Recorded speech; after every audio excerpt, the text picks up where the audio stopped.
आमदार रोहित पवारांनी केलेल्या पोस्टची दखल घेत प्रशासनाने नदीकाठच्या गावातील नागरिकांना सुरक्षित ठिकाणी हलवण्यास सुरुवात केलेली आहे। सिद्धटेक ते दौंड या पुलावरील पाणी कमी झालं असून वाहतूक आज सुरू करण्यात आलेली आहे। मात्र प्रशासन पुराच्या पाण्यावरती लक्ष ठेवू नये या संदर्भामध्ये आमचे प्रतिनिधी गणेश जेवरे यांनी आढावा घेतलाय। बघूया।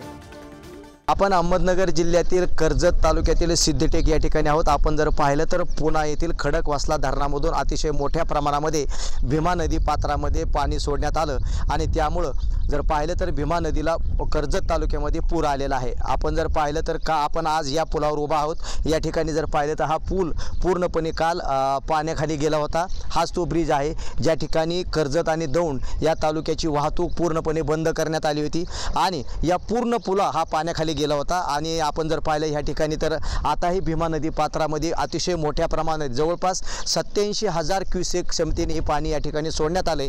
रोहित पवारांच्या देखील सूचनेची दखल प्रशासनाने घेऊन नागरिकांना सुरक्षित स्थळी हलवण्यास सुरुवात केली आहे। आणि जर पाहिलं तर कर्जतसह श्रीगोंदा तालुक्यातील आरवी बेड जे आहे ते पूर्णपणे या भीमा नदीच्या पात्राने वेढलं गेले आणि त्या ठिकाणी नागरिकांना देखील पुराचा धोका निर्माण झाला आहे। जिल्हाधिकारी सिद्धराम सालेमठ यांनी त्या भागाला भेटही दिली।